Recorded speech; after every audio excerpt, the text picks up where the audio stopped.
Okay, here's your review before you take the test. But after you're done with this, come back and ask me for your test, okay? After you're done. And I don't have a problem if you have open notes with this, okay, as you can hear. Okay, so solving inequalities, we make the number line. No parentheses, there is none. Only one x is allowed. Here it is. It has a 1 in front of it. Put it there, okay? And that's your only x, and dot and circle it. Okay. All right, now decide if the sign's going to switch. Now, if the dot number's negative, yes. If it's positive, no. Dot number's positive, it will not switch. Okay, at least right away. Okay, now add or subtract if there's anything outside the circle. Well, you have a -4 outside the circle, so you need to add 4 and add 4. So I have 1 dot x, I have the sign, and then -7 plus 4 is -3. Okay, now divide. Just divide by the 1. So I have x, I have the sign, and then -3 divided by 1 is -3. Okay, so -3 is our critical number. The line's there, so fill it, and the nose goes that way. Okay, next problem, get that drawn. Number line, no parentheses, you don't have any. There's only one x allowed, it's right there. Has a 4 in front of it. Dot and circle the x, so dot it and circle it. Okay, now decide if the sign switches. Well, that dot number's a negative, so yeah, it does switch, okay? Because I'm going to be dividing by the negative. Okay, all right, so add or subtract if there's any number outside the circle. Well, there's no number outside the little bubble, so I don't need to add or subtract. I just need to divide. And when I do divide, I go down here. So that's x. The sign is flipped, and that's 3. Okay, so 3 is our critical number. Don't fill it in, and then the nose goes that way. Okay, number 3. Now, I'm not even going to use this sheet for number 3, okay?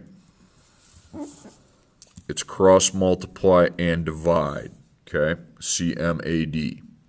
All right, now, the number below the x is not a negative, it's a positive, so the sign's the same. Now, if that would have been a negative, the sign would have switched. Okay, so x is over here where it belongs, and I multiply 5 times -3 divided by 1, and that's -15. Okay, so the critical number is -15. There's a line there, so fill it in, and the nose points that way.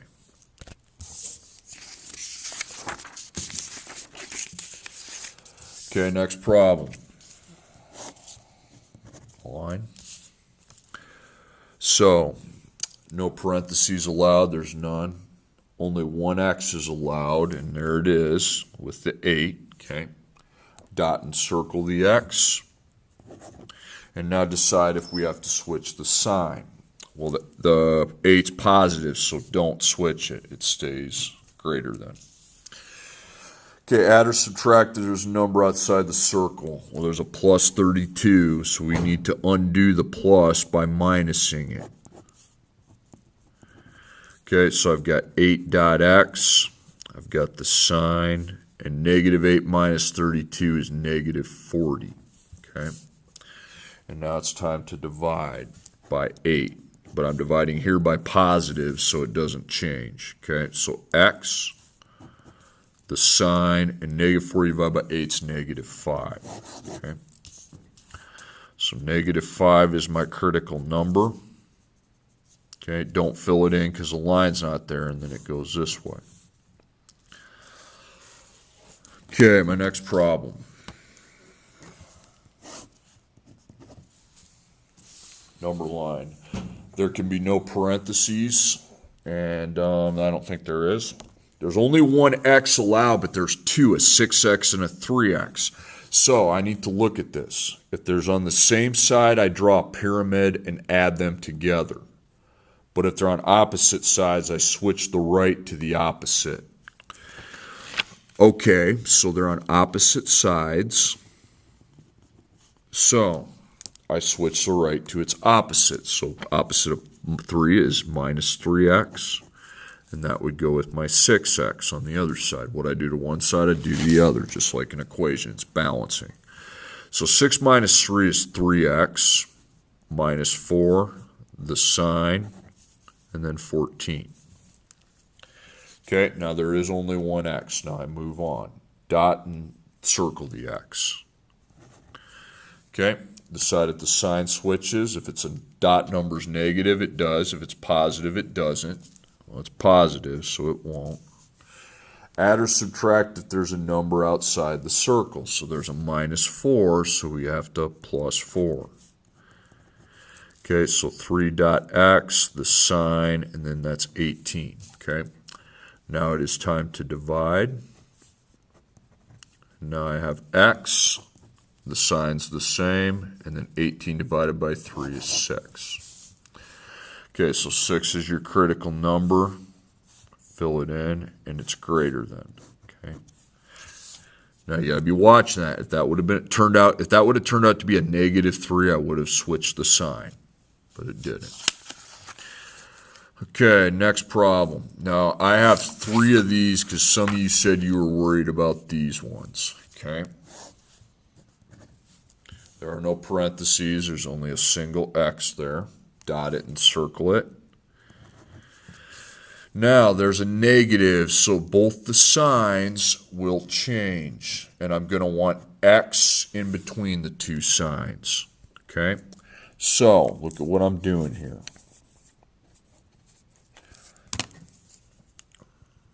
There's a plus 9 there, so I need to minus 9. Switch it. But then I need to minus 9 with the negative 6 and the 21. Okay, so negative 6 minus 9. I got negative 15.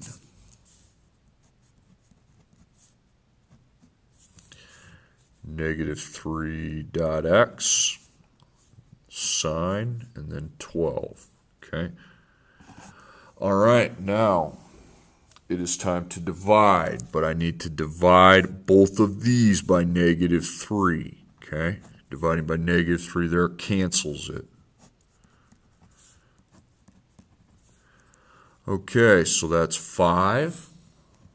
And then I have x, just like I expected. And then 12 divided by negative 3 is negative 4.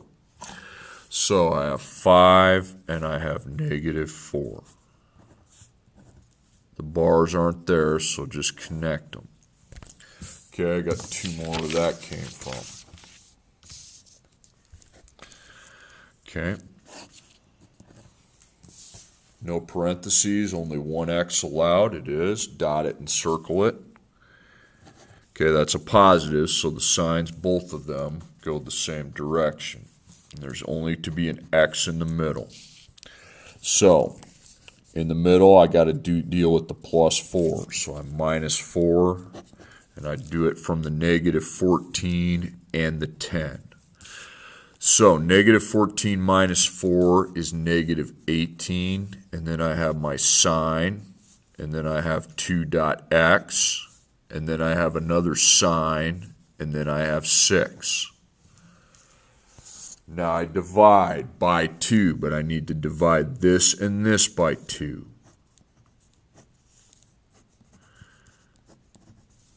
Okay, so that's negative 9. That's x, and that's 3. So the two numbers are the negative 9 and the 3. So I circle, fill them both in, and connect. Okay, and then the last one I'm going to do. Number line. There's no parentheses there. Only one x is allowed. We have it. Dot and circle it. And it is negative, so the signs will switch, but there's 2 of them to switch, so both of them. And remember, I want x in the middle by itself. Add or subtract, there's something outside the circle. Now ignore these, okay? I have a plus 6. We're going to have to minus 6 from here and from here. That's not 0, by the way. It's negative 6 minus 6. It makes the negative get deeper into the negatives. So negative 12, the sign, and then negative 3 dot x, and then the sign, and then 12. Positive 12. Okay, now we need to divide because I can't have the negative 3 there. I only want x in the middle, so I need to divide, and I'll need to divide and divide. Okay. Negative 3 divided by negative 3 is positive 4. And then I have the sign which has been switched, and then x, and the sign has been switched, and then negative 4. Okay, so there we have it. Positive 4 and negative 4 are the two critical numbers, and it's just in between them. Okay, now graphing. Let's flip that over. Whoa, that did not copy well. Okay. Okay, hopefully yours looks better than mine. Okay, there's going to be an x, there's going to be y. I did not put anywhere there's only one. Okay, so we're really just worrying about these two. Now here's x and here's y. They're on opposite sides, so that is the slope and y-intercept method. So my slope is negative 3 over 4. Now remember what that means. That'd be down and right, but it's from this point. So the y-intercept is 7. Positive, so that's up. So we plot the y-intercept 1, 2, 3, 4, 5, 6, 7, and then from here I go down 3 and right 4. So 1, 2, 3, 1, 2, 3, 4. Okay, I make my line. And it's time to do the true-false test. Okay. X is 0, y is 0. Now go over here and take the letters out. There's nothing in front of the y, so that just gets scribbled out, and I put a 0 where that used to be. The x has a 3/4 in front of it, so I'm going to want the parentheses in 0. Okay. Okay, so now what does my sentence say? Don't write x or y. They're gone. So I've got 0. I've got the sign. I've got negative 3/4, parentheses 0, plus 7. Okay, let's cross this crap out. Okay, so negative 3, ABC 4, parentheses 0 plus 7, 7. Okay. You guys that I always stick with the big calculators, I stick them with you because you guys are pretty cool about using them. But remember, anything times 0 is 0, and then plus 7 is 7. Okay. Now 0 is smaller, the nose should point towards that. It doesn't, that's false. So F and true. Okay, and then the last one. I want the bar underneath that. Okay, you got X, you got Y. Okay, and they're on the same side this time, so I'm going to want to use my table with the double zeros. Okay, now write 4x plus 6y, just write equals 24, and then 4x plus 6y equals 24. Lose the x, dot your 6, and divide. Okay, 24 divided by 6 is 4. Y is 0, lose the y, dot your 4, and divide by 4. And that's 6. Okay, now remember how you graph this. The x is sideways, so it's stay and go to the right. The y is up, down, so that would be up and stay. So I stay, go up 1, 2, 3, 4. Now when we're doing a table, you go back to the middle. Okay, so I go right 6 and stay. All right, so the line's there. So we connect it. And I do my true-false test. Here's the best one to use. Okay, so there they have it. Now x has a 4 in front of it, so it's 4 times 0. And y has a 6 in front of it, so that. Now what do you have now? The x and y are gone. 0's in their place. So I've got 4, parentheses 0, plus 6, parentheses 0, the sign, the inequality, and then 24. Cross that crap out. You can punch in your calculator, but it's just going to be 0. Okay? Because you're timesing by 0, timesing by 0, so it's 0. Okay, 0 is smaller, and the nose does point towards the right number, so that's a true. So T and F. Okay, come back, give your tests. Good luck.